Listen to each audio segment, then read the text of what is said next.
Welcome to the Get Over Yourself podcast. This is author and athlete Brad Kearns discovering ways to be healthy, fit, and happy in hectic, high-stress modern life.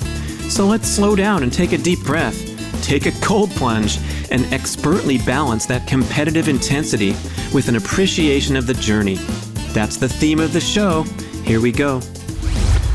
The Get Over Yourself podcast is brought to you by Almost Heaven, beautiful compact home use sauna kits, ancestral supplements, grass-fed organ meats in a capsule, DNA Fit, genetic testing for custom diet and exercise recommendations, Integro Health, high-potency liquid probiotic called Flourish, Organifi, organic powdered superfoods, delicious green, gold, and red powders, Wild Idea Buffalo, sustainable, grass-fed, beyond organic, real ketones, clean burning ketones for athletic performance and fat loss. And check out the bradkearns.com/shop page.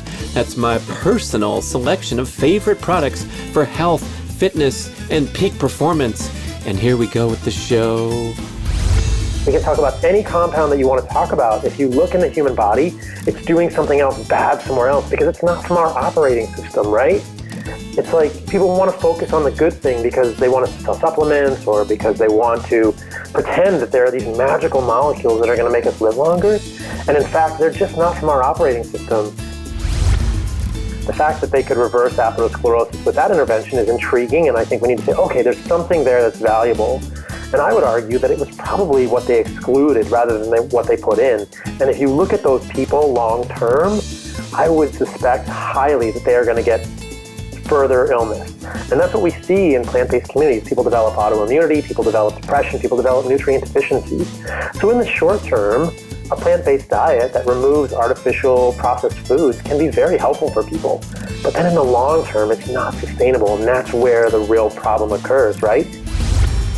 I completely agree with you, and it's so interesting eating a carnivore diet with a nose to tail, eating all the organs and eating, not just the muscle meat of the animal. You think like, wow, I'm pretty full. I eat 2 meals a day, and if you look at what you're getting eating nose to tail with an animal, like I'm getting an incredible array of nutrients, and I think you're totally right. I think that if we start replacing that with less dense foods or less bioavailable nutrients from those foods, we're really doing ourselves a disservice. And the more plants we put in our diet, we're just taking up space. And we're not getting the nutrients we need, and that affects health long term. I want to enthusiastically recommend DNA Fit, cutting-edge genetic testing to deliver a personal profile that will guide your fitness and nutrition goals. So simple, you spit in a tube, mail it off, and soon you get by email the super cool infographic where it delivers all these important insights and elements of your genetic profile at a glance. How you metabolize carbs, caffeine, vitamin D, lactose, and much more. My exercise profile was mind-blowing because it revealed my genetic muscular makeup to be 54% power strength and only 46% endurance. As a lifelong endurance athlete, I've been banging my head against the wall, training in a manner that was in conflict with my genes. Don't wait 20 years making mistakes like I did. Find out what diet and exercise patterns are most aligned with your genetics at DNAfit.com. This stuff used to be super expensive. It was a few $100s. Now it's pennies. Not really, but it's a great deal, and you get 30% off if you just put in the code GOY30. Check out everything at DNAfit.com. Hey listeners, have I got a show for you with Dr. Paul Saladino, leading voice in the carnivore diet movement. And oh my goodness, this guy, he's been in my head for about 6 weeks straight since I first heard him talk at length about the rationale and benefits of the carnivore diet with Ben Greenfield. Every single day, this guy, I can't get him out of my mind. He's haunting me, tormenting me, and now he's on my show explaining for us with an incredibly compelling and scientifically validated argument that maybe, just maybe, plants, fruits and vegetables, nuts and seeds really not only aren't good for us, but might be bad for us. He calls them survival foods. Of course, humans have been hunter-gatherers for eons, and that's the foundational premise of the ancestral health movement. But maybe it was by obligation because we weren't successful with our hunting. So of course we had to go find other sources of food. Look how much manipulation we have to do to make sure these foods aren't toxic when we soak and sprout and ferment and cook the vegetable foods of the earth. So this stuff will throw some of your fixed beliefs on your ear and force you to think critically and remain open-minded. Paul calls it a thought experiment, and starting with the beginner's mind, applying the beginner's mind to this critical thinking exercise. I think it's a wonderful exercise for any one of us. Even if we're really deep down into our fixed beliefs, it's great to question and challenge them at times. And heads up for the vegan, plant-based listener, Paul shoots straight and he goes at it, and he talks about his debate that he had with vegan advocate Rich Roll recently on the Minimalist podcast. So you got to go listen to that, and also listen to Paul's new podcast called Fundamental Health.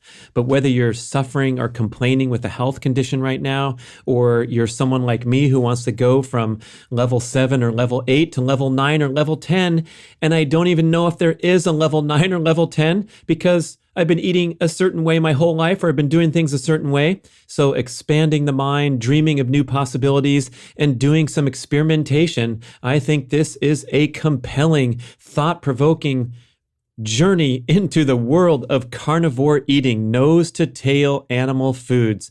Who better than Dr. Paul Saladino? He's trained as a classically trained MD in psychiatry. He's a functional medicine specialist.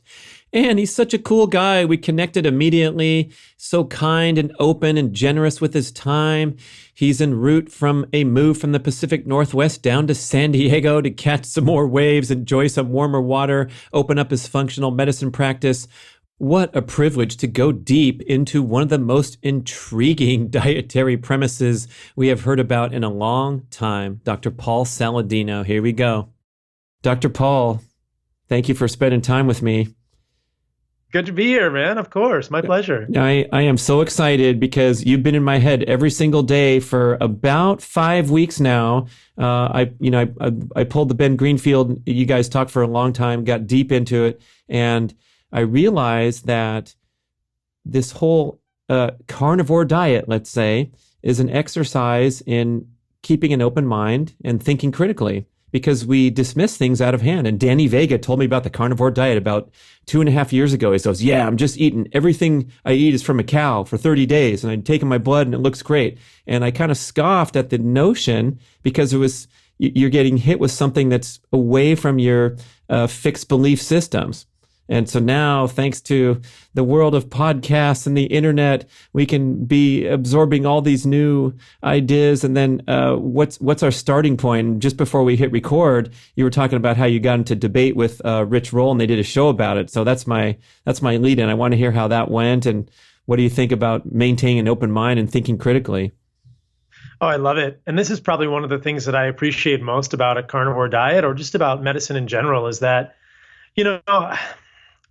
I'm finishing my residency here in the next week. So I went to medical school for 4 years, went to residency for 4 years, and I think it will come as no surprise to most people that within standard westernized medicine, I'm an MD, I'm classically trained, there's not a whole lot of critical thinking. There's a lot of really smart people who know how to deal with like really complicated problems, but mostly what we do is we generate algorithms, and then we follow algorithms. And there's not a whole lot of critical thinking. And I love the carnivore diet. I love the idea, or the path that it's led me on for this last year. It's just been like just long held paradigm after long held paradigm just falling away. Whether it's plants are good for you, fiber is good for you, polyphenols are good for you, meat is going to cause cancer, LDL is good for you. I mean, this dietary movement challenges almost every single long-held belief in mainstream medicine, and that, I believe, is why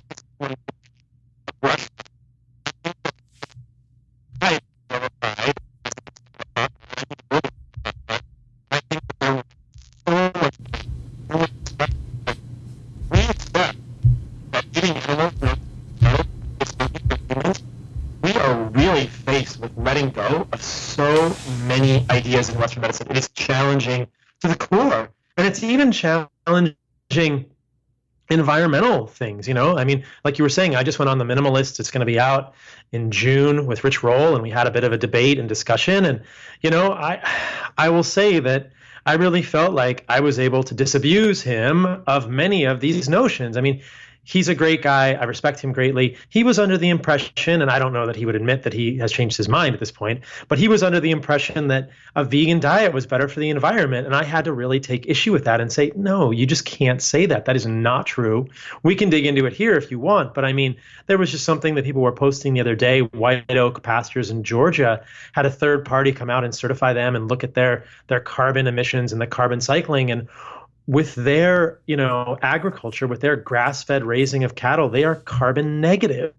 They're like somebody with solar panels on their house that's generating power. They're carbon negative with ruminant agriculture. So to say that a plant-based agricultural system is in any way better for the planet is just false. And many of the other notions around plants being good for you or animals being bad for you just fall away when we look at the data and when we look at people eating this diet. It's incredible. And I think, and then we start to step back and say, well, what other beliefs do I have that need to get, dropped away? And I love this idea of like beginner's mind and just losing the conditioning. And most people, when they hear about a carnivore diet, they say, that's crazy. Like you did, like I did, like almost everybody did. And then it's so cool when we realize, wait a minute, maybe this is actually a very viable way of eating for humans. It's really cool. So beginner's mind, when we have the plant-based, the vegan mindset, is protecting the environment from the disastrous impact of the feedlot operations. So maybe there's a distinction between sustainably raised animals and the agriculture houses, but that's a huge pillar that they're standing on. And so now you're saying that, I guess, we have the wheat fields and the mechanized farming that are cranking out your sprouted bread. Those are causing some damage?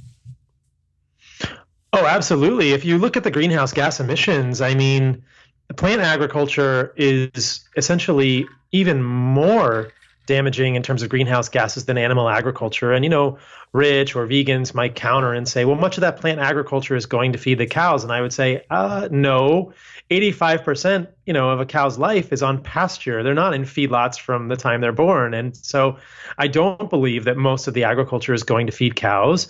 But, what we know is that plant-based agriculture generates quite a bit of greenhouse gas in general. And if we're talking about loss of animal life, which I think is kind of one of these vegan, ethical arguments, there are so many by-kills or animals that are killed in the harvesting process. And I mean, animal agriculture and plant agriculture are intimately connected. They cannot be separated. If people who are eating a plant-based diet imagine that those plants are grown in soil that does not have animals in it, they're wrong. I mean, the way you get healthy soil is you put animal bones and animal carcasses into the soil, or animal manure. So you put blood and bone from animals into the soil, and that is what returns organic nutrients to the soil, the phosphorus, to grow crops. And so monocrop agriculture is rapidly eroding the topsoil, causing oxidation of the soil, and we are losing crops. We are only last 800,000 years. We are long past our expiration date. I heard someone say, I think it was her who said that, we lost all of our topsoil in 1950. That should have been the end of our agriculture then. And we figured out this NPK fertilizer. We're adding back sort of exogenous fake phosphorus to the soil. But animals do that in the natural way. Animal agriculture adds back the phosphorus, adds back the organic material to the soil in the way that we should be doing it, and creates much more healthy soils. And that is where we get our nutrients. Right now, we are living on borrowed time because of monocrop agriculture. If we are not returning nutrients to the soil with ruminants, we are doomed. We are doomed because we will not be able to continue to grow healthy plants in that monocropped soil. So yeah, the idea that animal agriculture is a bad thing or is contributing more greenhouse gas or a large amount of greenhouse gas is just false. If you look at EPA and FAO numbers, these are non-biased sources. It was funny in the podcast, Rich kind of scoffed. He said, oh, the EPA. And I was like, the EPA doesn't care. The EPA is not a cattle lobby. Like, what is your problem with this? But you know, animal agriculture is like 3.7% of greenhouse gas emissions, and plant agriculture is like 4.5% of greenhouse gas emissions. So the greenhouse gas emissions from agriculture make up about 10% or a little less. The majority of greenhouse gas emissions are from technology and industry and things that we all cherish and drive our cars. And, you know, we need to figure out how do we mitigate that. And, you know, we need to eat something. And it's just a crazy notion that animal agriculture is really bad. And yes, the vegans will, I shouldn't say that just the vegans, but people will point to environmental consequences of feedlot agriculture. And I agree. I think that ideally all animals would be grazed and grass fed from the minute they're, you know, their entire life. But I think that if we're only feedlotting animals for 15% of their life, we have to think like, well, that's not as big a contributor as many people would argue it is. I mean, it's not probably the best way to do it, but and it certainly uses up greenhouse gases in a way that's not negative, like white oak pastures is with grazing. But to imagine, I mean, during the podcast, Rich was like, "Oh, ruminants are the third greatest contributor to greenhouse gases on the planet," and I was like, "No, that's wrong." You're wrong. Like you're just wrong. Like, and I think that's what many vegans imagine or plant-based advocates imagine is like we are saving the planet. And it's just this goes back to the idea like you aren't. You're killing the planet with your monocrop agriculture. If we got rid of all the ruminants, you know, the global change in greenhouse gases would be 0.39% down. 0.39. It would be insignificant. In the US, it would be like 2% less greenhouse gases if we got rid of all the ruminants, and our agriculture, our ecosystems would collapse and we would all die. Doesn't sound good. Doesn't sound like a good thing, especially when we know that animals are so nutritious for humans and they really represent the optimal nutrition. Like you can't even compare the bioavailability of animal foods, the bioavailability, the nutrient density of things in animal foods versus plant foods. There's no comparison. Yeah, and I think when we try to take a stand and live by a certain moral compass and draw these lines, it turns out that a lot of these lines are becoming arbitrary. Whereby I remember back in the day when South Africa was getting the heat for their apartheid regime, and so we were told to divest from any company who did business in South Africa or any mutual fund. And then it turns out, well, like let's see, just about every company has some sort of connection to South Africa. And similarly, if you want to have that moral stand that you shouldn't kill another animal, you forgot about the mice that are getting into the rototillers of the wheat bread that you're eating. And so then all the lines are blurred, and then we get spit out the other side going, well, what should I do? I want to be kind to animals and be a good steward of the environment. And that's the main vegan talking point, or the rationale for eating this way. So if that's put aside for a moment, I think you talked very well on opening up a can of worms there. Now we got to go to the health aspects of trying to avoid cancer, pain, and suffering and demise. What's the best way we can eat? And we've been told for so long that this varied diet with all these beautiful fruits and vegetables and colorful, high antioxidant things, it's almost indisputed. All the other stuff is in deep dispute about whether you should have meat or not. But now we're calling into question the foundation of the colorful diet. That's what would you say, Paul? Is it 99 point something percent of all health experts are going to say, well, at least we can agree on vegetables and fruits? That's exactly true. It's so funny. You know, I did a debate with Lane Norton on Mark Bell's Power Project, and he said, just wait, somebody's going to say vegetables are bad for you. And I thought, yeah, that's exactly what I'm saying. And I think I've heard other people say that, whether it's Mark Hyman, who I also respect but disagree with, or, Chris Masterjohn, or any of these other people, they will say, yeah, everybody agrees vegetables are good for you. And we can all agree that, the more fruits and vegetables you eat, the better. And this is what I think is so fascinating, is like, well, let's pull the rug out from under that too, because let's just do a thought experiment here. And I think this thought experiment may at first seem a little bit controversial, but I promise you it's leading us somewhere. So if we think about this, if you are a human, what would be the best food for a human?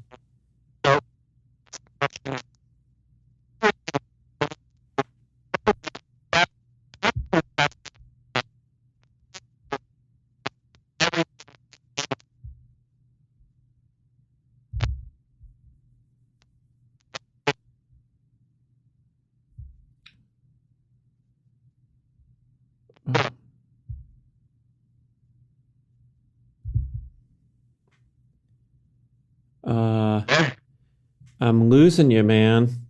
Dang. Yeah. It was I see you now. Yeah, I turned the video off because I was losing the audio there. Oh. Dang. I sometimes it's better with the video off, so maybe I'll try that. Yeah, you want me to turn my video off? Yeah. Okay. Is this just gonna be audio? Yeah, it's just gonna be audio. I was just doing so we could talk. We could see each other. Yeah. Well, yeah, I can turn mine off too. You're looking good up there in Seattle, man. Okay, there's this picture. Yeah, that too. So say that mind experiment thing over and over, and hopefully we won't have. Start over from there. Yeah. Yeah. Sorry about that. No worries. This actually sounds better. So I think something happened. We're doing good. Yeah, I think that there's this idea that sometimes with the video it can just get pixelated with Skype, and I apologize if my Wi-Fi is not the best. It's a strong signal, but who knows? So if we think about, I love this thought experiment, and at first it may sound controversial and crazy, but just bear with me, and I think it'll make sense to people. There's this idea that, let's just ask the question, as a human, let's just think about this with a beginner's mind. What would be the optimal thing for a human to eat? If we were to eat this food, we would know we would get every single nutrient we could ever need. What would be the best thing? If we could eat one thing, people kind of scratch their heads. And my response is, it would be eating other humans. And of course, nobody's going to eat other humans, but it's like if you're going to make a Honda Civic, you go to the junkyard and you look for Honda Civic parts. If you're going to make a Ferrari, you got to use Ferrari parts. And the reason I use this as an illustration, and perhaps it's too hot for TV, is that the idea here is that if you were to eat another human, you would clearly be getting everything you need. Like if it's not in a human being, you don't need it. And so if we look at, well, what's the next best thing for a human to eat? And I am in no way, shape, or form suggesting that humans should eat each other. That's not a good thing. Although I think throughout human history, it has happened. What is the next best thing? Is it a piece of broccoli, or is it a mammal that looks a heck of a lot more like a human physiologically, biochemically, than a piece of broccoli? And it's obviously mammals. It's obviously animals, right?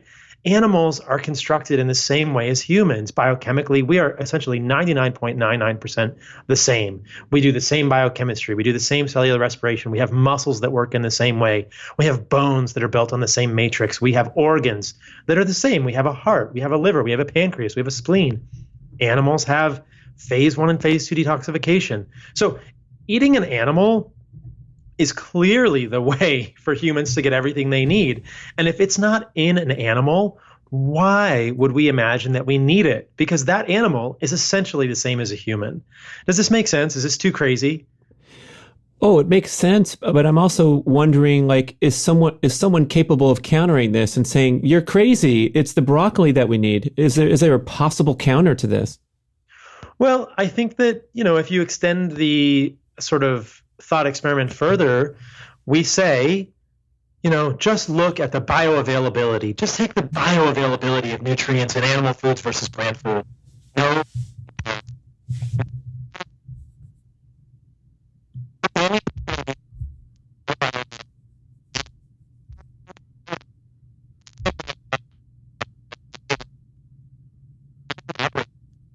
And for animals like humans that are omnivorous, or I would argue carnivorous, eating from the same operating system allows us to get programming that's much more compatible with ours. Whether we're talking about heme iron versus non-heme iron, whether we're talking about niacinamide versus nicotinic acid, these are animal versus plant forms, whether we're talking about retinol, vitamin A, whether we're talking about DHA, EPA, and DPA, which are the forms of omega-3 acids that our brains actually use, versus ALA, which is alpha-linolenic acid. And so, if you look at the nutrients, plant-based nutrients are like a completely different operating system. They're PC, and we are Mac. And obviously, you can see my bias there.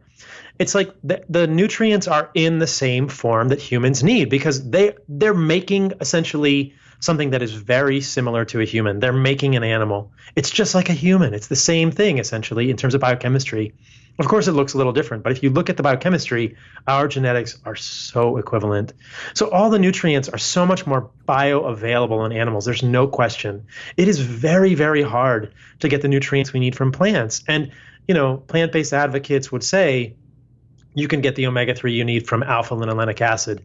Theoretically, maybe, but in practice, it doesn't work well because people don't convert to EPA, DPA, and DHA very well. The omega-6 fatty acids in our diet can inhibit the enzymatic system, which uses the same cascade.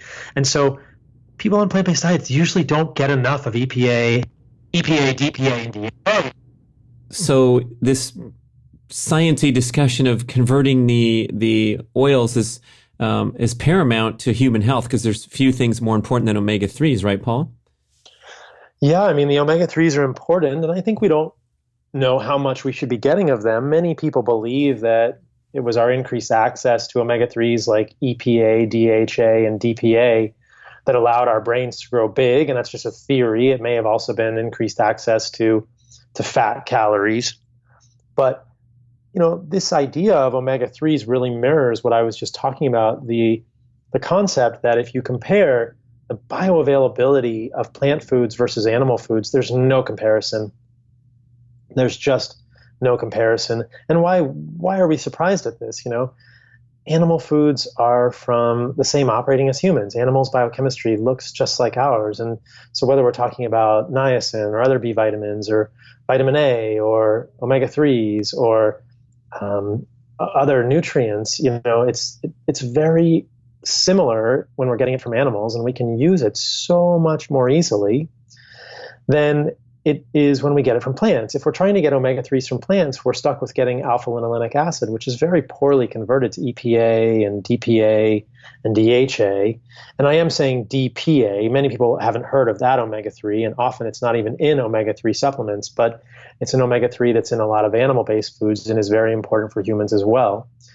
Perhaps it's an argument to actually eat whole foods as opposed to a fish oil supplement. I would certainly argue to that extent. But ALA has to be converted to those omega-3s, and the conversion is a series of desaturases and elongase enzymes that are also used by the omega-6 family of fatty acids. And so if we are getting too much omega-6 or not genetically gifted with delta-6 desaturase or elongase enzymes, which work well, we are going to be very poor at converting ALA to the usable omega-3 fatty acids. So just an illustration that plant foods, they don't really work that well with humans. And if you eat an animal nose to tail, you're going to get everything you need. But if you eat broccoli nose to tail, there's not even such a thing. Broccoli doesn't have a nose or a tail because it doesn't look like a human.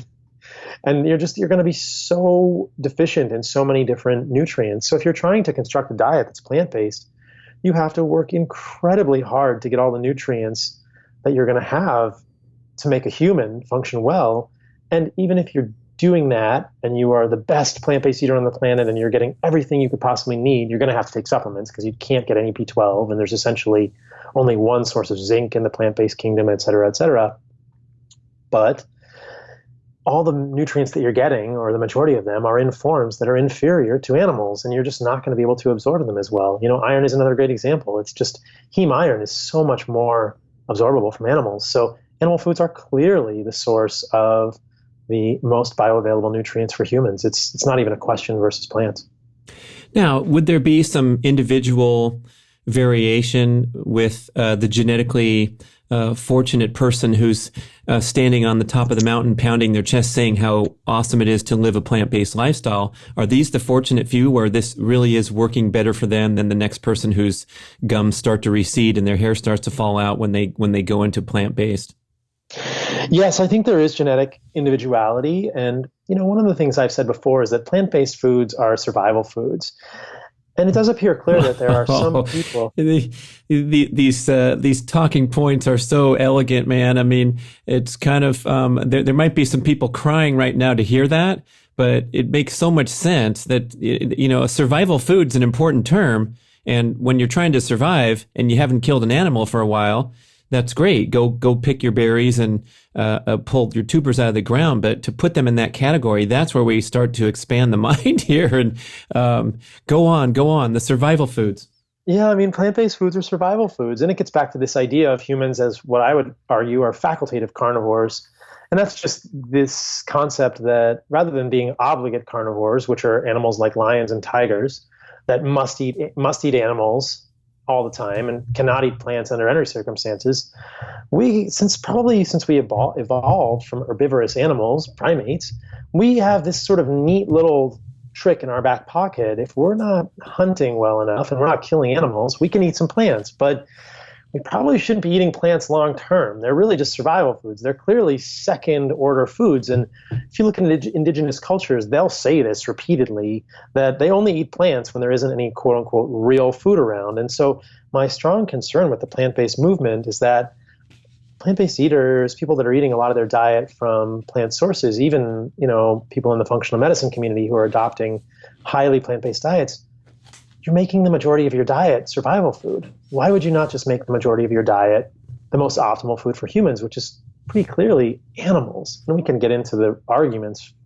that people make for plant-based eating or even, omnivorous eating in a moment. But clearly there are examples of people who do better and worse with plant foods. Rich Roll is a good example. He appears to be thriving. I'm not sure what kind of supplements he's on. And I suspect that he's on more supplements than he admits to. But, if you have certain genetics, perhaps you can live longer, you can do okay on plant foods. But if you just get back to like where we're coming from with this discussion, I would strongly argue that Rich Roll and people that appear to be doing okay on plant foods would do so much better on animal foods. And that's the experiment that's not ever done, right? There are, I guess it has been done actually. There are tons of people now who are well-known vegans who have gone carnivore. And I think this is just such a funny thing. And it probably speaks to the passion of these people. They're vegan and then they go straight carnivore. There's great examples of this. Well-known vegans who are saying, I was getting super sick. And it takes years to see the sickness kind of set in. And then they go and eat animal foods and they feel so much better. And so that's the experiment that a lot of these people who are doing vegan diets and saying they are thriving have not done. Rich Roll has never done a carnivore diet.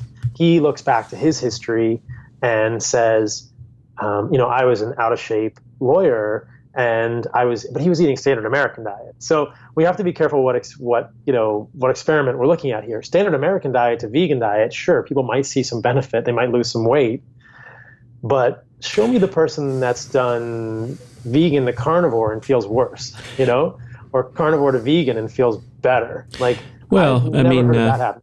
Also, just to back up, I did a podcast with my old friend Rip Esselstyn, who was a professional triathlete. We raced together for a long time, and we're very, very good buddies. And we catch up with each other, and we talk diet because he's the best-selling author of the Engine 2 diet and advocating for the plant-strong lifestyle. And his father, Dr. Caldwell Esselstyn of the Cleveland Clinic, has reversed heart disease through dietary intervention with the plant-based diet. So they have their statistics, they have their wonderful success stories. Esselstyn was first working with these patients that were so far down the line with heart disease they were called the walking dead, and he put them on strict plant-based with almost no fat, and their pipes got all cleaned out and they walked out of the hospital. So the passion and the conviction that people have for departing from the standard American dietary centerpiece, you're going to succeed in any direction. You're going to succeed wildly when you stop going to Jack in a Box and 7-Eleven Slurpee. And I think that's kind of when you're bouncing these comparisons back and forth, we have to realize like the context at all times to be able to even verbalize an argument. Departing from a horrible starting point and making progress is fantastic, and they all deserve accolades for saving people's lives in the plant-based community. But then at a certain point, like my follow-up question to you is like, I feel fine after eating broccoli. I'm not highly reactive, right? And so I'm making this choice to eat this food because I think it's good for me and it's going to extend my life and has nutritional benefits and no downsides. But then I have to ask myself, well, what is good and what is potentially great? I don't know. So, the rationale for making an experiment of 30 days carnivore now hopefully is starting to heat up with all the listeners going, well, this guy sounded a little crazy, but what do you have to lose if you're going toward the proven nutrient dense foods of the planet? I mean, I would agree with you there. Let's back up a minute and talk about the Esselstyns. I think that it's a very interesting thing that they've done, and it's a very valuable intervention, but we should not conflate that with the idea that it was the plants that did it, right? I think that it's pretty clear that removing oxidized omega-6 and seed oils can be incredibly healing for people. So to imagine that it was the strict vegan diet that was healing is perhaps a misinterpretation, and we don't know exactly what did it. And the fact that they could reverse atherosclerosis with that intervention is intriguing, and I think we need to say, okay, there's something there that's valuable. And I would argue that it was probably what they excluded rather than what they put in. And if you look at those people long term, I would suspect highly that they are going to get further illness. And that's what we see in plant-based communities. People develop autoimmunity, people develop depression, people develop nutrient deficiencies. So in the short term, a plant-based diet that removes artificial processed foods can be very helpful for people. But then in the long term, it's not sustainable. And that's where the real problem occurs, right? People think, oh, this is great, I lost a lot of weight. Well, yeah, you lost a lot of weight because you're calorically restricting. And we know that people who lose weight are going to improve their metabolic markers. But wouldn't you want to lose weight and restrict, calories or improve your metabolic markers on foods that are more nutritive that you can be on long term? So I think that one of the main problems I have with plant-based eating is sustainability and long-term activation of the immune system and nutrient deficiency. So that's the thing that I don't think the Esselsteins ever did, was what happens when we follow these people long term. I think like 85% of people don't stay on a vegan diet long term because it's just not sustainable. The body eventually rebels and goes, hey, like, great, you cut out the processed foods, you cut out the omega-6 oxidized oils, fantastic. That might be a real key to what's causing atherosclerosis. And if you stay on that plant-based diet long term, you're probably going to crash and burn. And so with regard to what you were saying about the broccoli, we should just talk about broccoli, because I think broccoli is a wonderful illustration of this concept. Like, you said that you were eating the broccoli because you, one, imagined it was good for you, and two, thought it wasn't bad for you. Well, I would challenge both of those notions that that the idea that broccoli is good for us and not bad for us, I guess those are kind of the same idea. Those are not really built on solid foundations. And if we really dig into it, what we'll see is that's the whole side of the equation that we haven't even talked about. This concept that like plants are not wanting to get eaten. And almost invariably, if you look at vegetables, there are anti-nutrients and toxins in those vegetables. So let's just look at broccoli as an illustration here, because it was something that everyone champions. Now, broccoli is the flowering part of an ancestral mustard plant. So they're all in the Brassica family. People may have heard that. And why have we been told that broccoli is good for us? Well, I don't even really know, but I would suspect that people would say, well, it's got fiber. Okay, we can talk about fiber. And then they'll say, well, it's got this thing called sulforaphane, which I've heard is good for me. Rhonda Patrick talks about sulforaphane, and so it's beneficial for me. And then they might say, oh, it's got antioxidants. And sulforaphane is essentially the quote-unquote antioxidant people want to talk about with broccoli. So the whole family of broccoli is the Brassica family, and sulforaphane is part of this family of compounds called isothiocyanates. So where does this come from? Where does this notion that isothiocyanates are good for us come from? It's a series of experiments that were done wherein people were fed broccoli sprouts or broccoli sprout extract, which had sulforaphane or other isothiocyanates in it.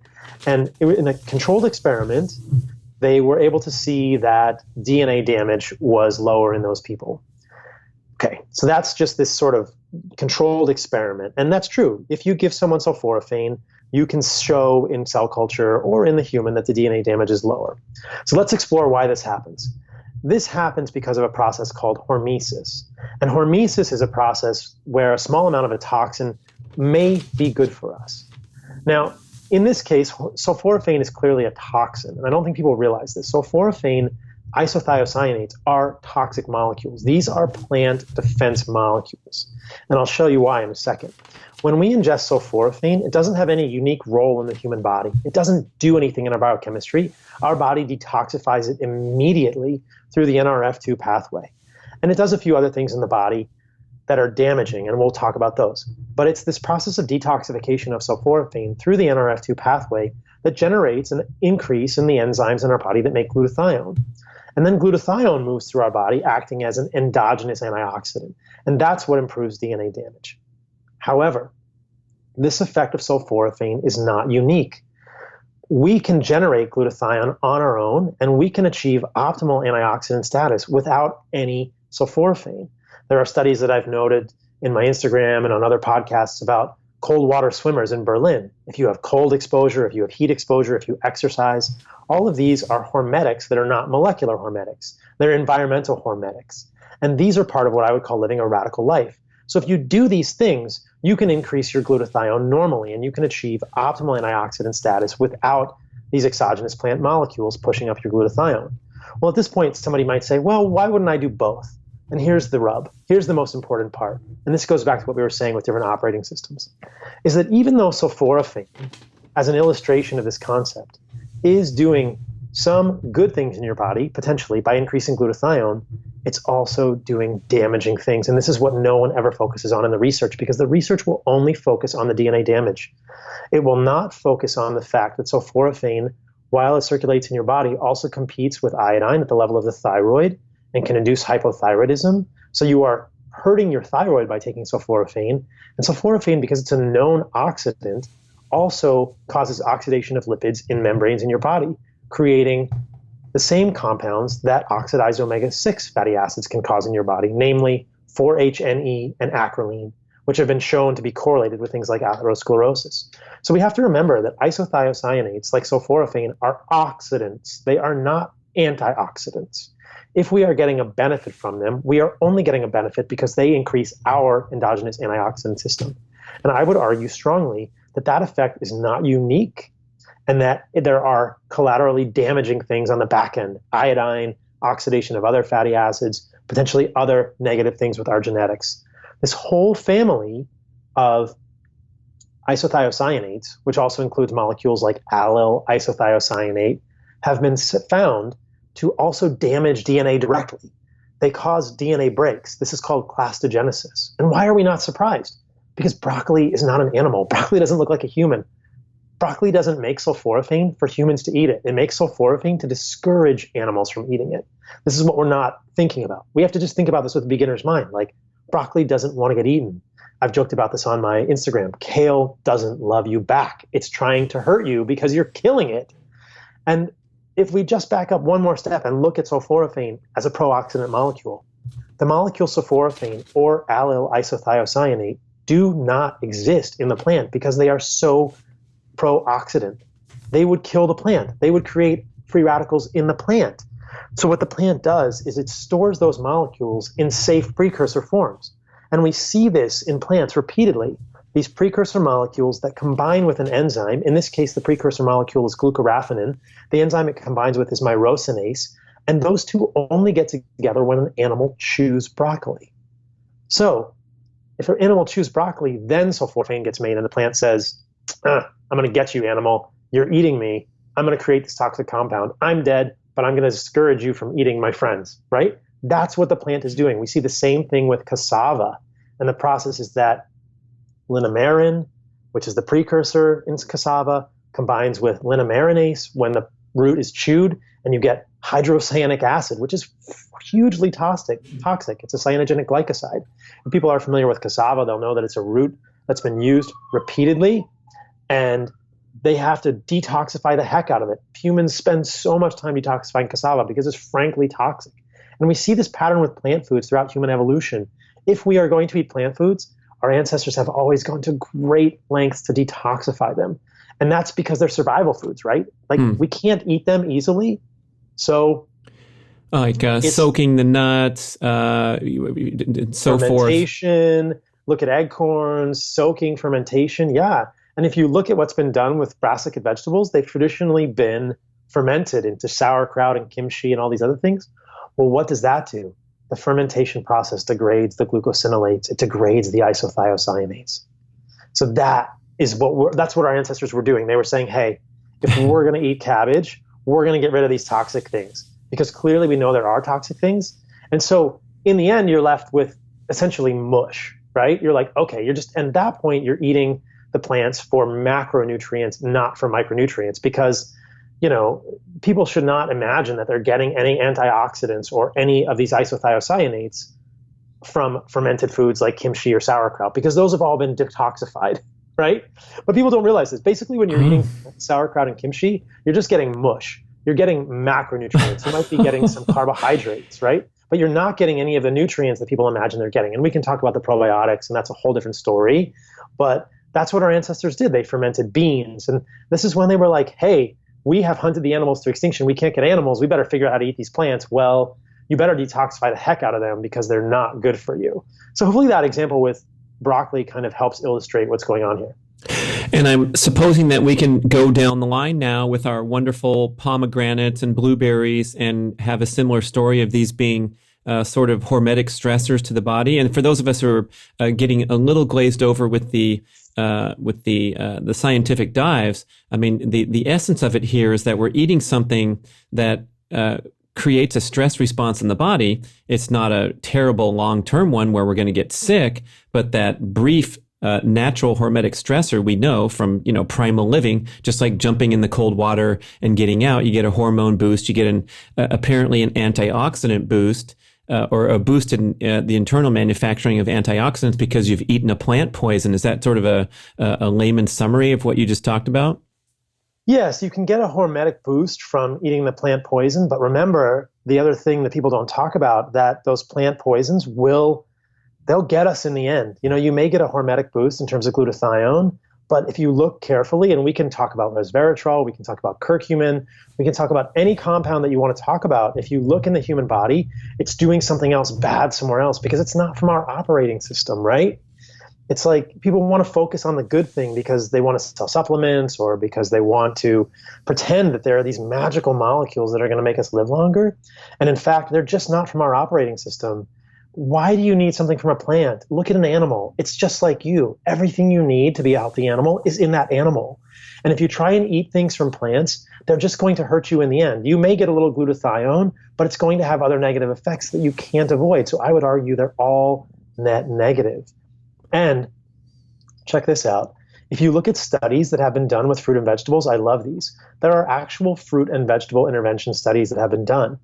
And when they're ranging in length from 4 to 10 weeks, what they did in these studies, there's about 5 of them.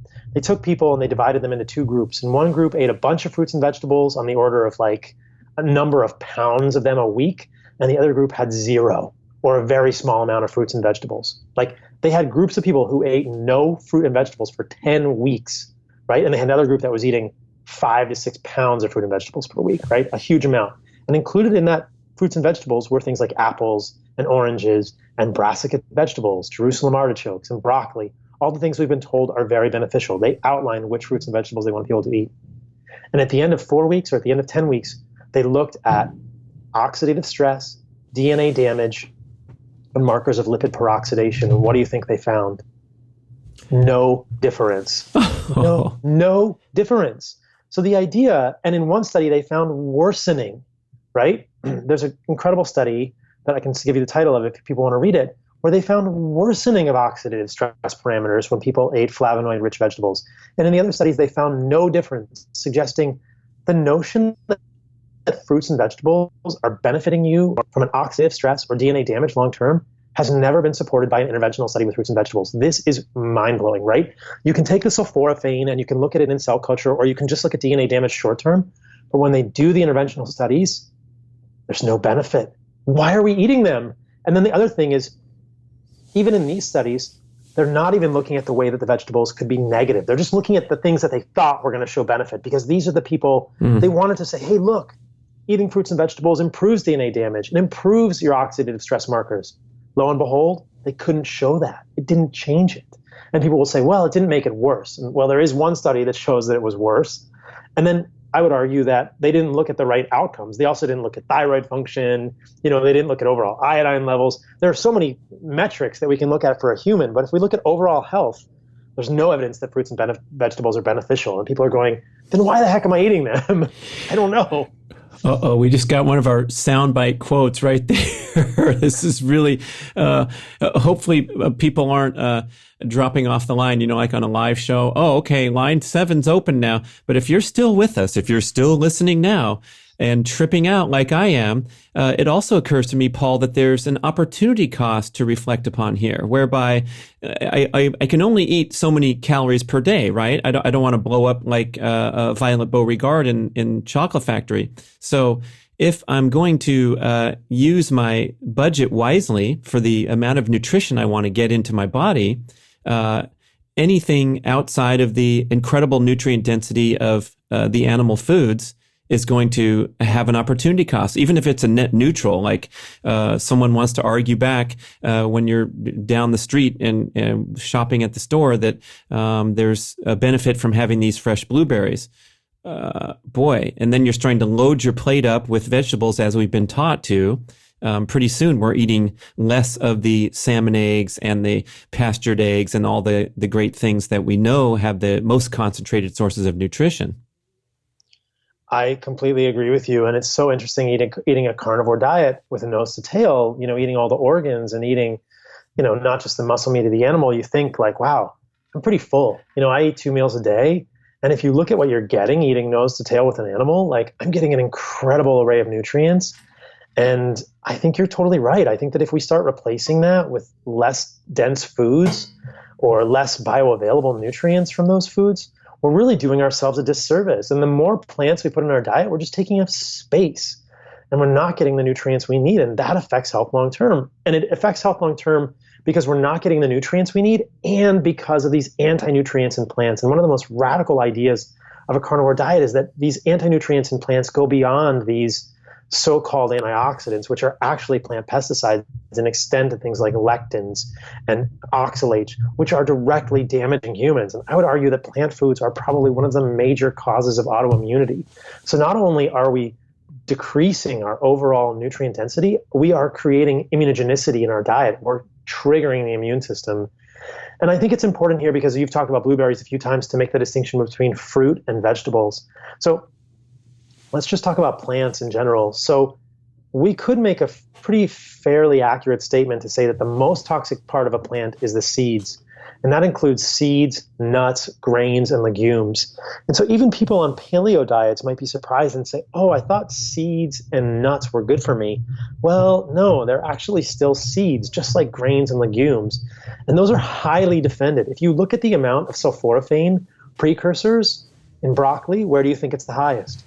And the seeds, the expensive, the stuff that Ben Greenfield had in his freezer and said the kilo of the very most precious broccoli seeds being the powerhouse is the absolute worst thing you can eat of the plant.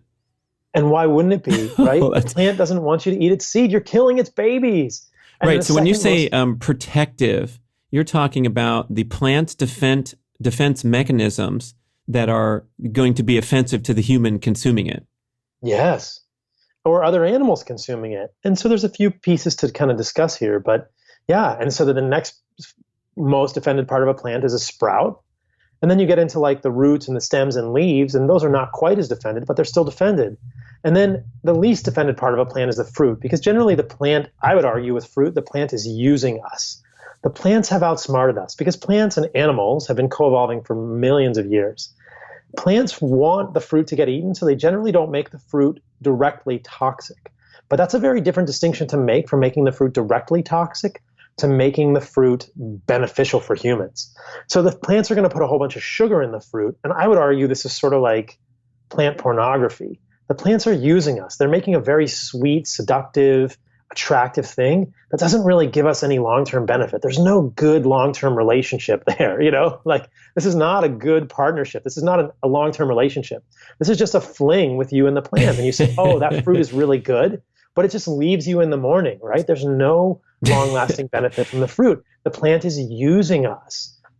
Plants are using us with fruit. And people would say, I can hear all of the arguments coming back at me right now, so I try to address them in my own mind. People would say, what about all the polyphenols in fruit? And I would say, remember, think about the studies that I was just telling you guys about. When we look at the studies looking at DNA damage and oxidative stress, we don't see any benefit. There's no clear evidence that any of those polyphenols in fruit are doing anything for us. And again, why are we not surprised? That's the plant operating system. The plant is not giving you polyphenols to make your life better. The plant is putting the polyphenols in there as pigments. It's a plant pigment. It's not a human pigment. It doesn't participate in our biochemistry. And I think this is the thing that most people don't understand, is that plant molecules do not participate uniquely in human biochemistry. There's no widget in the human cog and wheel system that's like, oh, I need a plant molecule there. No, it's all animal molecules, right? Like, there's nothing, if you like, imagine the inside of a watch with all the gears and levers. That's how our biochemistry looks. There's no part of that biochemistry that we are creating that needs a plant molecule. Zero. Because it's not the same operating system. There's no part of a Mac program that says, oh, I need this driver from a PC. Oh, can you please install the IBM driver? You don't open your Mac and it says, oh, please install your Windows driver now. Like, that doesn't happen. That's not how it works. And generally, when you install the Windows driver, it's going to mess up your computer, just like all these plant molecules are just going to run amok in our bodies and create net negative. So for people to imagine that blueberries are so beneficial, it's like, look, I fear that we've been sold a bill of goods here. We need to actually look at the data and say, hey, they may taste good, and if you want to eat them, they're probably not the worst thing on the planet, but are they really benefiting you? Probably not. I would argue no. And if we think about fructose and insulin resistance, leptin mechanisms in the brain, I think you can make a strong argument that if you eat too many, you're just going to have a problem. And then you look at fruits and seeds and even things like blackberries, very high in oxalates. Well, I should say moderately high in oxalates, which we know are these sort of like 2 carbon molecules that can form crystals, and we can go down the oxalate rabbit hole. But even some of the things that we hold dear, berries, blackberries, oh, they're like the best thing in the world, full of oxalates. It's really scary. Oh, mercy. So if you're calling into question the micronutrient benefit of eating these things, then we're just getting the calories, the macros. So the urgent, desperate human need to have a handful of blueberries to get a bunch of fructose calories is obviously, maybe not obviously for everyone listening, but for those of us in the ancestral community that are awakened to the idea that we don't need sugar to survive, then we have, I guess the only rationale left is to say that I absolutely love the delicious flavor of these fruits and vegetables that are in my diet. But now, after listening to this show, we have to acknowledge that we're eating these basically for indulgence rather than in the name of longevity. And that's what's been tripping me out for the last 5 weeks, Paul, is every time I consume anything that's from the plant kingdom, I'm getting like an emotional charge here, feeling guilty rather than patting myself on the back. And it's, you're making a convincing case, and I think some of these things people are going to have to catapult to, like it's virtually indisputed. I guess some people can come back in other ways, but we know that we can get the operating machinery from animals. That's undisputed, and then we have to decide should we only eat them, and so that's kind of I guess the primal paleo ancestral enthusiast that's listening is already convinced in the importance and the benefits of eating animal foods. I guess the next step down the road is to become convinced that we need to sacrifice these other ones, even if we do like the broccoli slathered in the butter and the blueberries in the summertime. And I think you bring up a great point here that we've touched on a little bit. And I'll remind people that plants are survival foods. That means that we probably would have eaten them at some point in our evolution. So if people enjoy them, that's totally fine to eat them. Just don't imagine that they're really doing you any good. And that's okay. We can eat for indulgence. Like, life is about enjoying things. But then for the subset of people who aren't where they want to be, who aren't kicking as much butt as they want to kick, or who are sick, who have autoimmune disease, I think that that's especially where things like a carnivore diet are very interesting, because it's like, wait a minute. I might like the broccoli slathered in butter, and the part of me is like, yeah, you probably just like the butter. You probably don't. I bet if you could just eat the butter without the broccoli. Your mom doesn't have to know, but you can just eat the butter on a steak and it's better for you. But, I think that I've seen this in my practice, and this is what we see in carnivore communities, is that people who are not getting better, people who have nagging issues, whether it's GI, whether it's autoimmune, whether it's psychological or psychiatric, whether it's sleep, whether it's libido, whether it's energy, you got to start asking yourself, could this be related to plants? And then people have to make this quality of life determination for themselves and say, what's more important? Do I want to eat blueberries and broccoli, or do I want to see if I feel better without plants in my diet? And that's an individual thing. it is not my role to tell people how they're going to eat. It's just my role to offer the idea that these plants are really not that beneficial. You're not doing yourself any benefit by eating them. So if they're causing problems for people, a lot of people feel better when they cut them out. And that's the neat thing about this. It's just an option for people who are really sick or who really want to optimize. That's kind of what I was talking about before with like Rich Roll or other plant-based guys. It's like, how good do you want to be? Do you know how good you could be? Do you know how good you could feel? Do you know how good you could perform in every area of your life? And then people have to say like, you know what?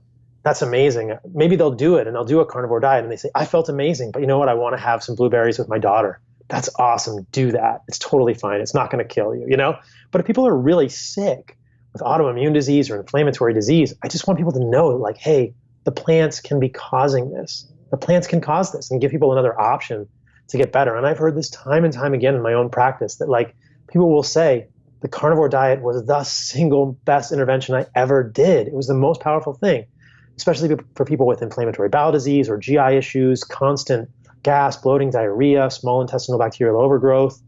The removal of fiber is often so healing for people. It's incredible. It's just a good intervention for people to know about. If people are already doing awesome in their life, why change? Don't change. Listen to this podcast, share it with your friends, but don't change a thing if you're living the life you want.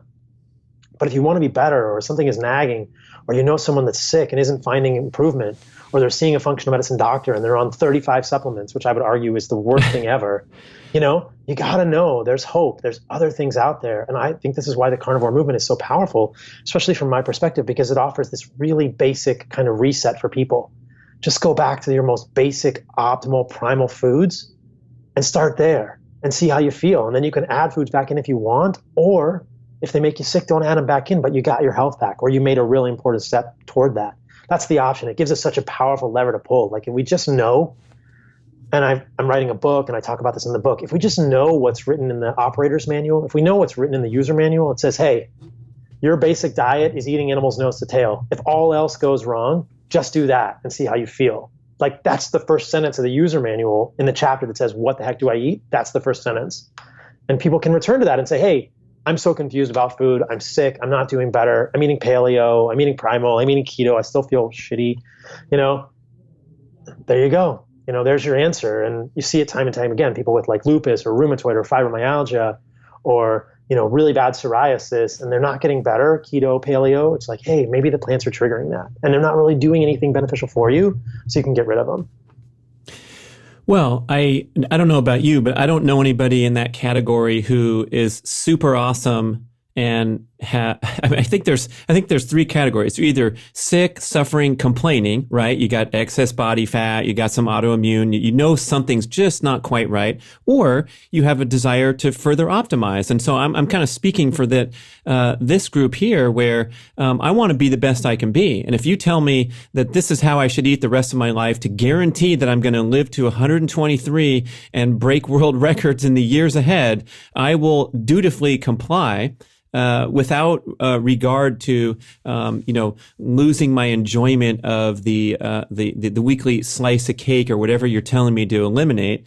And then I guess the third category is the stubborn, closed-minded individual who thinks that they're awesome and optimized. I mean, LeBron James is going on podcasts and telling the world that he has egg whites in the morning. And it's like, wait a second, you and all your handlers and all the science and research out there, and you're still touting egg whites, shows that even the greatest on the planet, have potential for beginner's mind and trying to make progress here. So this is why I'm so excited to get down this line here. And I think we should talk about this fascinating connection between your professional practice in psychiatry and the dietary intervention. Yeah. So like I said in the beginning, I'm a traditionally trained MD. I'm just in the last week of my 4-year residency in psychiatry. Congratulations, Dr. Saladino. Thank you. Moving to San Diego to surf and do functional medicine. And functional medicine, for people that aren't familiar, I imagine mostly everyone is familiar with this term, is just root cause medicine. So I don't even think of myself as a psychiatrist, but I have an interest in mental health. And I think that we should, because mental health affects a huge number of people on the planet. And I think that what we're seeing now, if you look at the numbers, the morbidity, the depression and anxiety lead to more suffering than anything else on the planet now. And those are WHO numbers, that it's the number one cause of morbidity and mortality. Well, morbidity on the planet, depression and anxiety, more than heart disease, more than cancer. So the loss of productivity, and I would argue the loss of human enjoyment and the burden of human suffering from depression and anxiety are the biggest thing on the planet. And so we're clearly doing something wrong. And one of the reasons I went into psychiatry was because it was human, and I enjoyed the human connection with people in the narrative. And the other reason was because it's totally messed up. It's a bad, antiquated paradigm. And I wanted to be a part of changing that for people. And one of the paradigms in psychiatry that I think really needs to change is this idea that you have a neurotransmitter deficiency causing anxiety or depression. That paradigm is completely wrong. And I think what we're beginning to see now very clearly is that, in fact, it's inflammation in the brain. For most people with psychiatric illness, it's brain inflammation. Psychiatrists are brain rheumatologists. You know, I'm a brain rheumatologist. I treat autoimmunity and inflammation in the brain.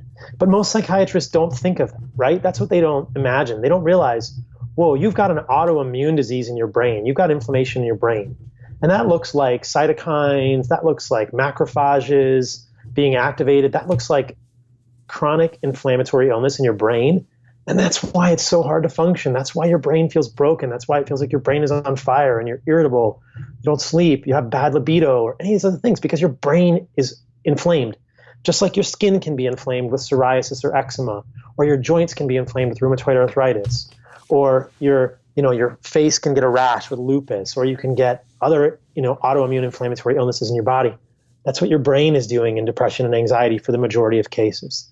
The caveat there is that for some people, they go through very stressful phases of their life, and they may have what's called an exogenous depression, meaning they're just super stressed. We know that can be a psychiatric thing. But for a lot of people, they actually have an autoimmune inflammatory illness in the brain. And then the question from a functional medicine perspective becomes, why? What is causing the autoimmunity? And this is what I love about functional medicine, and what I really saddens me about mainstream medicine, is that mainstream medicine doesn't ask why. It asks what. And, it's just going to name a disease, and we love to name diseases in mainstream medicine. It names diseases, and then it says, oh, I have a pill for that. It doesn't say why, because you're not going to have a pill for the why, or it's much harder to ask the why question. And so when you start to ask why is rheumatoid arthritis happening? Why is autoimmune, hepatitis happening? Why is psoriasis happening? Why is eczema happening? Why is autoimmune depression happening? Why is the brain inflamed? Well, then we start to have to think about the mechanisms of autoimmunity. And I would argue that plants are at the root of that in many cases. There are other things that can trigger it, but I think that plant antigens are one of the main culprits here. And this involves plant pesticides and lectins. And the idea that lectins are these carbohydrate binding proteins that can come in our bodies and trigger immunologic reactions. They look like bacteria. And we see this. We know there are examples of this. This is the idea with gluten, right? It's a type of plant molecule that triggers our immune system. And our immune system goes bonkers and causes rashes and causes so much immunologic activation in the gut that the little fingers in the small intestine regress, and you get a gut that's smooth instead of finger-like villi. And then your small intestine doesn't work and you don't absorb anything. But that is a plant molecule triggering autoimmunity, and it's the prototypical example of what's going on here. And I think this is what we're going to discover. And one of the major things that's incredible about a carnivore diet, that if you can remove these plant triggers, you can potentially ameliorate, reverse, make quiescent this autoimmunity. You can remove the actual inciting factors, and people with brain inflammation get better. And so what do we see? If you look on meatheals.com, one of the biggest categories, if not the biggest category of people sharing their personal stories with a carnivore diet, meatheals.com is sort of a repository for personal stories of people, is depression and anxiety, is mental health. And I think that anyone who tries a carnivore diet will notice benefits of mental health. Even if you didn't think that you had depression or anxiety, this was the first thing that I noticed. Within 3 days, and I did not have depression or anxiety that I knew of, within 3 days, I was a happier person. I was a more clear-headed person.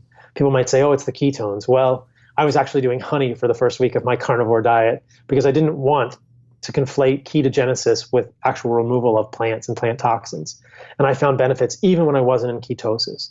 And I appreciate ketosis, and I'm in ketosis all the time now on my carnivore diet. But in the beginning, I've heard this time and time again, people find these incredible mental benefits. And from the perspective of a psychiatrist, I will tell you that psychiatric medications or treatments in psychiatry are abysmal. It's not for lack of good-hearted people or intelligent people. It's just that our paradigm is completely wrong.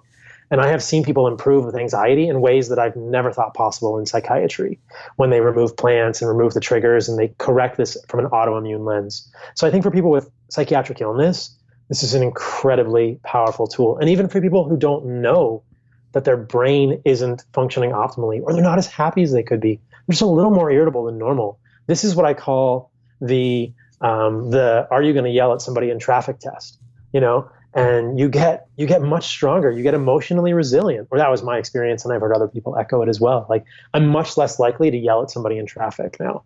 Good, it's just my N of one experience, but we see it all the time. Well, I mean, going back to the gut function as well as your brain function, what's normal? We have no idea, because maybe our entire lives we've operated from, suboptimal dietary habits, putting us at level 6, and that's where we've existed. We don't know any better, and we don't know what level 7 or 8 or 9 is. But you say in 3 days you can have what mechanisms are changing to that extent that it's affecting your mood and all those things so quickly? I think it probably has to do with the immune system in the gut, and we know that the immune system is connected with the gut through in the lamina propria. All the gut is there, all the immune system is there, or most of it is there, and it's, the immune system gets activated and elaborates cytokines, and those can cross the blood-brain barrier. And so whatever is happening with the immune system outside of the brain, it's transmitted to the immune system in the brain. And so I think that the hypothesis would be that the plant molecules can trigger the immune system there. They can trigger leaky gut, they can trigger release of zonulin, which opens up the tight junctions, and the molecules get in, the immune system gets all activated and all up in a tizzy, and the immune system gets activated and sends cytokines across the brain macrophages get all, messed up, and they get angry. And so it's potentially related to some of these molecules in plants. And it's different for every person. One thing might trigger someone else, might not trigger another person, but yeah, we don't even know. I think when you function at level 7 all the time, you don't even know what level 8 is. And then you get to level 8 and you're like, this is amazing. Then you get to level 9 and you're like, oh, this is great. It's such a new thing. You never knew it though. So where did you come from when you first started the carnivore experiment? Were you eating it in a certain paleo type alignment, or what did you cut out, and how dramatic was the transition? It was pretty dramatic. But I've been thinking about food and nutrition for a long time. For the last 12 to 13 years, I've pretty much been eating exclusively organic paleo, often autoimmune paleo, because I had eczema that wouldn't resolve. And I thought, it's something in here. I'm going to try. Maybe it's histamine, or maybe it's this, or maybe it's that. And so I kind of knew there was something still going on. I was like, this eczema is bothering me. I am not in an ideal place. I feel like I'm eating the perfect diet. And I was not totally where I wanted to be in terms of my skin. And little did I know I wasn't where I wanted to be in terms of emotional resilience either. So I heard about the carnivore diet when Jordan Peterson was talking about it on Joe Rogan. And I thought, that is really cool, because he talked about it from a psychiatric perspective. And he admitted that he's not a nutritionist, and he just mentioned it to Joe. And he talked about it from his daughter's perspective, who had really bad autoimmune disease. And quickly, what resonated in me was this idea that autoimmune disease is really hard to treat in medicine. And I think it's at the root of most of what we treat is autoimmune. And so I thought anything that can help autoimmunity is something that I'm interested in. And I thought, I'm going to try that. And of course, the first notion was, that's crazy. We need plants because they have unique molecules. I was indoctrinated. And then the more I thought about it, the more I looked into it, I thought, wait a minute, maybe we don't. And then it began, this year-long journey. And I read, hundreds and thousands of, well, not hundreds of thousands, but hundreds of papers that, helped me understand, wait a minute, we're thinking incorrectly about these polyphenols and these unique plant nutrients, and we don't need them, and they don't benefit us. And some people, there are things in plants that can cause real issues.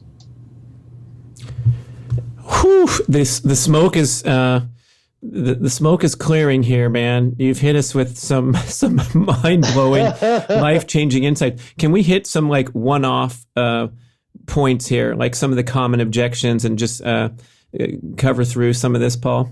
Sure. I guess one of them is, we've talked about the carbs, and the excessive carbs are highly objectionable. That's the foundational story of the ancestral health movement. But then when we get to protein, we've been taught to kind of monitor that intake so that we don't get into the excessive protein consumption beyond like 1 gram per pound of lean mass, or the widely touted guidelines. And if we do so, then we're into this situation of excess protein intake stimulating the growth factors in the bloodstream and causing accelerated cell division and cancer risk and so forth. So if you're in the carnivore pattern, it sounds like you're going to default into much higher protein intake than you previously were eating when you were trying to throw in all the plant foods. Yeah, this discussion is very interesting, and it's a little complicated, so I'll try and clarify it for people. So what people are worried about, whether it's Walter Longo or Stephen Gundry, who I've disagreed with both publicly, and I'm actually going to be on Stephen Gundry's podcast later this week, so I'll get the direct opportunity to discuss some of his issues and debate him on that. But the idea generally centers around mTOR, mammalian targeted rapamycin, and the concerns expressed are that animal protein is going to trigger mTOR, and that excess activation of mTOR is going to lead to excess anabolic, sort of excess triggering of anabolic pathways in the human body, and potentially cancer. Well, there are a couple of things to note here. Context is very important. Are we eating protein in the absence of carbohydrates, or are we eating protein with carbohydrates? So that is the first background context, because the response of the human body in terms of insulin and in terms of IGF-1, growth hormone, to protein in the context of carbohydrates is very different when we're not eating carbohydrates. And I will just back up for one moment and tell people that if we are truly interested in modulating mTOR and IGF-1, guess what is a much bigger trigger to those than protein? It's insulin. It's carbohydrates. And so we have to eat something. And that's what these pundits are not telling us. They're saying limit protein. Well, they're not telling you to eat fat all day, that's for sure. So they're telling you to eat carbohydrates. The problem with that is that if you look at studies, carbohydrates trigger mTOR much more than protein. So this is absurd. This is absurd that we're thinking that we should be limiting protein and pushing insulin. Insulin is a valuable hormone that we use at different times in our life, but insulin will trigger mTOR much more than protein, specifically leucine. There have been studies that compared the triggering of mTOR with leucine and insulin, right? And what we find is that if you eat leucine, if you eat protein, you're going to trigger mTOR for about 30 to 45 minutes, and then it turns off. If you eat something that triggers insulin, if you eat carbohydrates, you're going to trigger mTOR for 3 to 4 hours, and you're going to trigger mTOR in a different way, and it's going to be triggered more robustly. So I think that this is the main point that people are missing here, is that if you want to modulate insulin, if you want to modulate mTOR, don't eat carbohydrates. Carbohydrates are going to spike insulin regardless of what diet you're on. And so the reason I put all of this in the context is that protein only has a strong insulinogenic response when it's eaten in the setting of a mixed diet, when you're eating carbohydrates with it. So if you eat carbohydrates with protein, yeah, that's going to trigger insulin. But if you eat protein without carbohydrates, it doesn't have the same insulinogenic effect. This has been shown repeatedly. So if people are really worried about longevity, overactivation of growth hormone, overactivation of mTOR, they should be worrying about insulin, not protein. Protein is very valuable for humans, and the idea that there's an upper level of protein for humans is just false. There's never been evidence to show that excess protein is damaging to the kidneys or damaging to the human body in any way. There were a series of experiments done on rats and mice in the 1960s that showed that methionine overfeeding was bad for longevity? Well, the thing that the researchers missed, and then the following researchers a few years later figured out, was that it wasn't that the methionine was bad. It was that they were imbalancing the methionine and glycine ratio, and that was the issue, because when they fed the mice glycine to balance the methionine in their diets, they had a longevity effect, right? So they saw when you fed glycine to mice or rats to balance the 2% methionine in their diets, the rats lived longer. So it wasn't that the methionine was making them live shorter. It was that they were imbalancing the methionine-glycine ratio. People will always point to these studies, and it's really important that we really kind of nail these guys to the wall and say, are you talking about a human study? Are you talking about a mouse study? When was it done? Are you talking about methionine overfeeding? What are you talking about? Because from everything I've seen, the culprit is insulin. And not that you can't ever have insulin, and not that insulin isn't a beneficial hormone, but overactivation of insulin, hyperinsulinemia, especially insulin resistance, which has many mechanisms underlying it. These are the problem with cancer, mTOR overactivation, not proteins. That's a very, very important point to make. Well, I guess the keto party line is that, of course, we're controlling that carb intake and minimizing the insulin production, but also wanting to keep protein in check in order to, I guess, not interrupt the potential for ketone production and high levels of blood ketones. Right. And I disagree with that as well. All right. So, Dr. Paul, going to town, everybody. Yeah. I mean, I'm a disruptor, man. I'm a disruptor. You got to appreciate that. Yeah. I mean, iconoclast. Really, Rich Roll driving home from that debate, whether he thinks he won and kicked your ass or whatever the scorekeepers are and all the people listening, you still got the conversation going, which is a beautiful thing. And I really appreciate how you're free speaking everything that's coming up. It's just a real mind expanding experience here. Yeah, I mean, I even told Rich after the podcast, hey, I'd love to collaborate. We'll see if he actually wants to do that. I suspect he doesn't, but we'll see. But that podcast is going to be out in June with the Minimalist. But yeah, I mean, the idea that too much protein is going to kick you out of ketosis is something that's been debated now as well. And I think that, on my podcast, which is Fundamental Health with Paul Saladino, MD, we can link to that and I'll tell you all about that. But I'm going to be interviewing Dom DeAgostino later this summer. But I think that people chase ketones too much. And I think the idea that a ketone level of 1 versus a ketone level of 0.2, I think that the idea that we can assign relative value to those is a little bit incorrect. Because we know there's individual physiology in terms of how we make ketones. And if you look at blood ketone levels, they can be very different between people. And it's pretty interesting. Some people I work with, they can't get their ketones above 0.3, and you're going to tell me that person just isn't good at making ketones?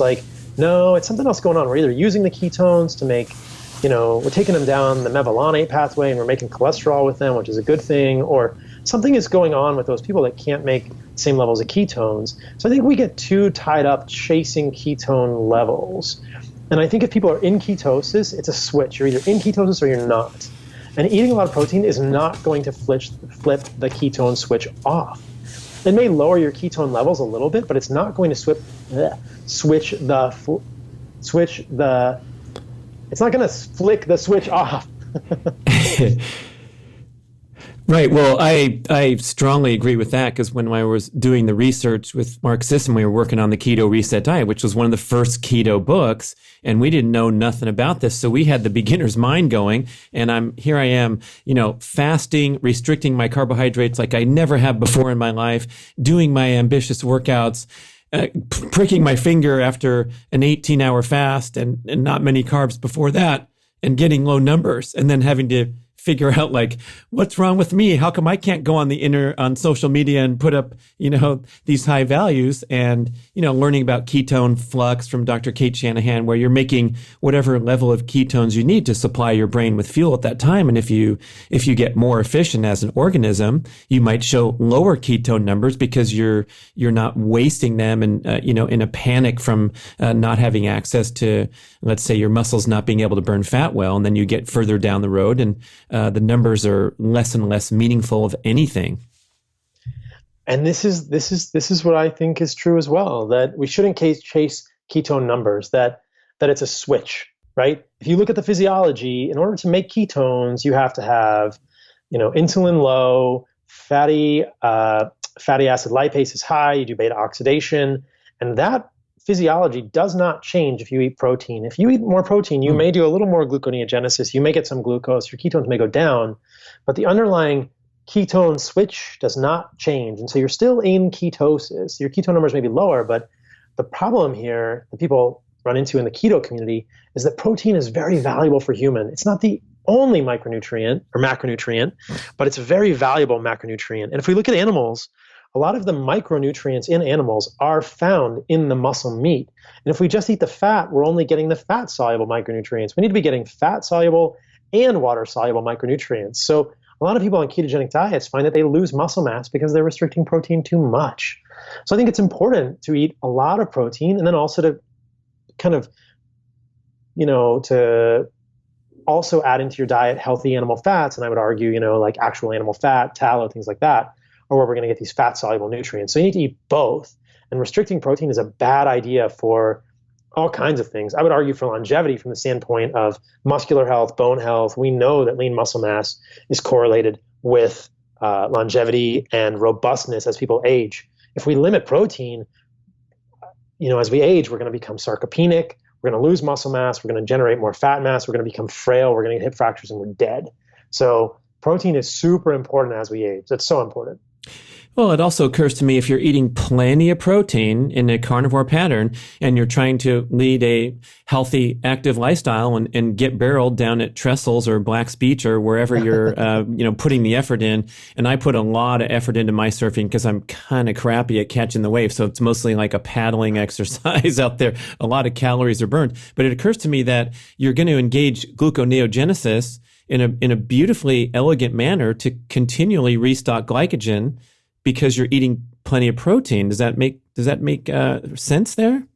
It does. And if you look at the study by Finney and Volek called the FASTER study, when they took athletes on ketogenic diets and they had them fat adapted for, I think it was 12 weeks, they looked at the amount of glycogen storage and replenishment in their muscles, and it was equivalent to mixed diet athletes, so athletes who were eating carbohydrates. So after 12 weeks of a ketogenic diet, these athletes who were doing endurance exercise were storing and making and using glycogen at the same level as people who are on mixed diets. So it's like, wait a minute, like the idea that we completely eliminate glycogen from our muscles is false. We don't have no glycogen. There's an adaptation phase, but once you're fat adapted, you will have glycogen in your muscles and you will store that and use it and replenish it just like somebody would who's on a mixed carbohydrate diet, except you're doing it with much more efficient fatty acid oxidation in addition, and I would argue you're doing it in a much more potentially insulin-sensitive manner, and that you are avoiding the negative things that can come with those carbohydrates. Oh, right. You're never, ever overdoing it like you are when you slam your hot fudge sundae after your 50-mile bike ride and then lay around on the couch and eat more calories than you burned on the 50-mile bike ride. So it's a beautiful thing. And the FASTER study was, blowing the lid off the previous paradigm of how we should fuel ourselves as athletes. So, Paul, I've been with you a while here. I know you're a busy guy trying to change the world. So, if we're now convinced that it'd be at least worth trying for a few weeks, can you help us with some go-to foods and like a simple, the nose to tail, you've mentioned that a few times. We haven't really hit that too hard, but that's so important not to just go and eat hamburger every day for 30 days. So to be sensible about this and to cover some of these bases, what are some of your favorite highlight foods? Oh, and then also does honey count as a carnivore so we can like put that in our coffee still, or where do we stand with that one? Well, then you have to think if coffee counts as a carnivore, and that's where I'll lose a lot of people, but we'll talk about that. No, never touch that stuff. It's nasty. We don't need coffee. It's the number one most abused drug in the world, right? It is. So on my Instagram, I collaborated with a guy and I made my own sort of nose to tail pyramid for carnivore, which people can refer to and will be helpful. But the idea with nose to tail eating is, just imagine the way your ancestors would have eaten an animal. They're going to eat the whole animal. And so we try to recreate that in the carnivore world and think, or at least those of us in the carnivore world that are trying to eat nose to tail, we try to imagine like what are the different compartments of the animal, because we know that if we eat an animal nose to tail, we're going to get all the nutrients we need. And so from my background as a physician with my interest in nutrition, I think like where are the different nutrients in the animal? Muscle meat is valuable, but it's not the only thing we need to eat. We also need to eat organs And I think liver is the best organ for people to eat. So if we're doing it very simply, we're eating muscle meat, we're eating liver, and we're making sure to get enough fat, because if you just eat lean muscle meat, you're not going to get enough fat in your diet. So the fat to protein macro is valuable. So we're going to do liver, we're going to do some fatty meats plus extra fat. And then we're also need to get some connective tissue, which means eating the tendons on the steaks or supplementing with like a collagenous type of supplement. It's important to get a source of iodine, whether that's egg yolks, whether that's salmon roe, whether that's brain or other pieces of the animal. And then it's important to get our fatty acids from somewhere. So either bone marrow or brain or salmon roe. And people are like, brain, I'm not eating brain. You don't have to eat brain, but bone marrow, salmon roe. And then it's important to get a calcium source, which is either eggshells or bones, and not bone broth, because the calcium doesn't really come out, but a very well-sourced actual bone meal. If you look at other carnivores, they all eat bones. We give bones to our dogs, we give bones to lions, and we need calcium. And so this is the thing that people often miss. And that may sound complex, but I'll just break it down for people at a basic level. It's meat, it's fat, it's connective tissue, it's organs, and it's calcium. And you just think you're eating the whole animal nose to tail. And a lot of those foods are things we're not used to eating, but that's the way, in my opinion, that you want to construct a nose to tail carnivore diet. And so for me, and this is just how I do it, and I get up in the morning and I will start with sort of the fatty foods first before I eat the muscle meat. And I'll have some egg yolks. I don't eat the whites because the egg whites have avidin, and that binds biotin. So I don't want egg whites. So I'll just eat egg yolks in the morning. I have these really good duck egg yolks that I like. And then I'll eat some liver, and then I'll eat some fat. I've been able to get sort of grass-fed beef trimmings, and I just start with the actual fat of the animal. And then I'll eat the muscle meat. And that's my breakfast. Then I'll maybe, and I usually eat twice a day, and I do time-restricted eating, sort of try and eat in like a 6-hour window or something, and that's just how I do it.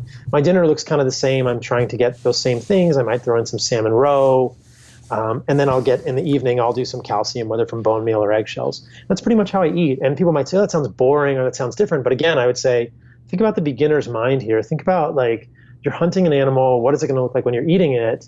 And that's the way it looks. And so it's great. I think it challenges all these notions of using food as entertainment. It challenges all these notions of, really, wanting tons of variety when in fact it's not doing anything for us. So that's kind of how I eat. People don't need to eat in that way. There's a lot of people who do nose to tail carnivore diets in different ways, but it's much more than just muscle meat. Dr. Paul Saladino, the Fundamental Health Podcast. We got to jump over there and listen to that and just get all over this train. I'm going to look back with pride and say that I spoke to you in 2019, and all the listeners to this show will say the same, because this thing is about to blow up. You're doing some incredible work. I thank you so much. It's great to connect with you. So we can listen for the podcast. It's launched now, and tell us where else we can connect with you. Yeah, it's on iTunes. I've got 3 episodes out now. I just released an episode today with Dave Feldman. We talked about cholesterol. It was super cool. I really love that episode because lipids are so interesting. So it's Fundamental Health with Paul Saladino, MD. It's on iTunes and Stitcher and all the outlets. I've also got a YouTube channel, which is Paul Saladino, MD. And most of my stuff can be found on my website, which is paulsaladinomd.com. I've got a newsletter, which people can sign up for there. And then there are links to my Instagram and Twitter, which are Paul Saladino MD on Instagram and MD Saladino on Twitter. Follow me all those places if you want to hear about the kind of stuff I'm doing. A lot going on. Keep it up, man. Make sure you make some time to surf, and good luck with your relocation to San Diego. We look forward to following you. Thank you. Oh, thank you. It's been a pleasure. I love talking about this stuff. Da, da, da, da, da, da. Thank you for listening to the show. We would love your feedback at getoveryourselfpodcast@gmail.com. And we would also love if you could leave a rating and a review on iTunes or wherever you listen to podcasts. I know it's a hassle. You have to go to desktop iTunes, click on the tab that says ratings and reviews, and then click to rate the show anywhere from 5 to 5 stars. And it really helps spread the word so more people can find the show and get over themselves, because they need to. Thanks for doing it. Okay, if you're ready to change your life, please check out the Primal Blueprint Mastery courses, of which I am the host. The exercise was to bring our books to life with a comprehensive online multimedia educational experience. We have the Primal Blueprint 21-day transformation, so you can go primal, ditch grains and sugars, learn what primal living is all about. We have the Keto Reset Mastery course. If you've built up some good momentum and now you're ready to try this keto thing and do it right once and for all and be guided step by step throughout the content in the entire book, The Keto Reset Diet, through video. If you're too lazy to read, just watch me talk you through the whole thing. We also have the Primal Endurance Mastery course, which is the world's most comprehensive library of interviews with experts, great athletes, and covering the entire content of the Primal Endurance book, an absolute must-have for an endurance athlete who's trying to do it right instead of get broken down and burnt out, and many other ones. We have a stand-up desk experience called Don't Just Sit There with Katie Bowman. We have a paleo cooking boot camp where you can cook for a couple hours on the weekend and have meals for your family all throughout the week. Great courses. Click the links at bradkearns.com and learn more.